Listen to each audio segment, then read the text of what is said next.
Hello బిజియర్స్, నేను వరం గారు అబ్బాయి. ఈరోజు మా హాస్టల్లో పెట్టిన ఫుడ్ అనేది వచ్చేయండి. సో ఈరోజు వచ్చేటప్పటికైతే పరోటా పెట్టారనమాట. సో ఒకటైతే వేసుకున్నాను. అండ్ అలాగే దాంట్లోకి వచ్చేటప్పటికి బంగాళదుంప క్యారెట్ వేసి చేసినటువంటి కర్రీ. అండ్ అలాగే బనానా పెట్టాడనమాట ఈరోజు. అసలు మార్నింగ్ బనానా ఏంటో ఈ కాంబినేషన్లు ఏంటో అర్థం అవ్వట్లేదు. మొన్న కూడా పూరి బనానా పెట్టాడు. అండ్ ఇంకా దీంతో పాటు వచ్చేటప్పటికి బ్రెడ్ జామ్ బటర్ అన్నది కామన్ అనమాట. సో నేనైతే ఎప్పుడు బ్రెడ్ జామే తింటాను బటర్ కన్నా.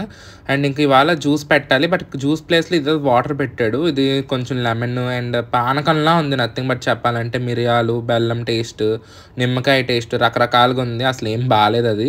అండ్ ఇంకా టేస్ట్ విషయానికి వచ్చేటప్పటికి పరోటా టేస్ట్ బాగానే ఉందన్నమాట. అసలు ఎంత గట్టిగా సాగదీసినా సాగట్లేదు. చాలా గట్టిగా ఉంది పరోటా మాత్రం. ఇంకా పరోటా కర్రీతో టేస్ట్ బాగానే అనిపించింది. లబ్బరన్న కొంచెం బాగానే సాగుతుందేమో ఈ పరోటా కన్నా. అస్సలు ఆ పీస్ తీయడానికి మాత్రం మామూలుగా లేదనమాట. రకరకాలుగా వచ్చింది. ఇంకా మార్నింగ్ బయటకు చూస్తే క్లైమేట్ భలే ఉందన్నమాట. బయట కొంచెం మబ్బు పట్టి ఇంకా ఎటు చూసినా సరే కన్స్ట్రక్షన్లే కనిపిస్తాయి. మా కాలేజ్లో కట్టినట్టే ఉంటాడు.